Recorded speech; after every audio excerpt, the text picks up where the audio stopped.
Grail. Now, he has a book on this coming out sometime in March or February. But he's going to drop the 3 articles in the next couple of months. But I'm going to read something else that's important in here that he talks about. That he talks about here. Let me show you this particular part here. It says that this strict term, original starfire or lunar essence of the goddess, but even in everyday mundane environment, is called menstruum. Menstrual fluid contains a valuable endarkened secretion, especially those of the pineal and the pituitary glands. The brain pineal gland is particularly and directly associated with the tree of life, which is the same tree that they told you not to eat from in the damn Bible. So he dropped in the same. I've been telling you this before, but now listen to this: the tree of life, and that this tiny gland was to secrete a very essence of active longevity called soma, S-O-M-A, or the Greeks ambrosia.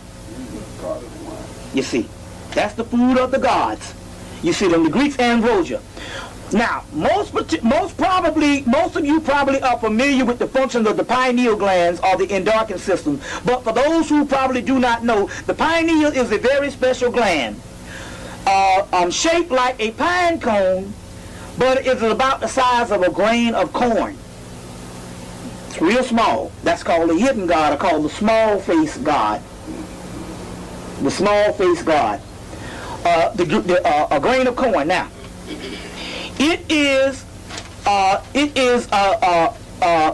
centrally situated within the brain, and although outside of the ventricles and not forming a part of the brain matter as such. Now, the pineal gland was thought to be, by the 17th century, French optimist scientist René Descartes, as the seat of the soul, the point in which the mind and the body is conjoined. The ancient Greeks considered likewise in the 4th century BC, Herophilius described the pineal gland or the pineal organ as regulating the flow of thought. The gland has long has been long intrigued because while the rest of the brain is the double, the pineal gland has no counterpart.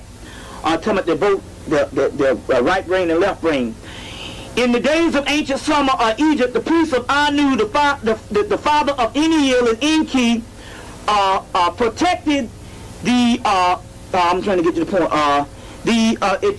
Protected and elaborated and ramifying the medical science of living substance. Now he goes on and says, the menstrual starfire is being an essential substance. Now he'll go in and he'll talk about all this particular stuff, and he says, for instance, it was pure that the Anunnaki, the lunar essence, anytime you hear the word lunar, that means dark, the dark sun, and lunar essence is melanin. So he double talks. See, he says lunar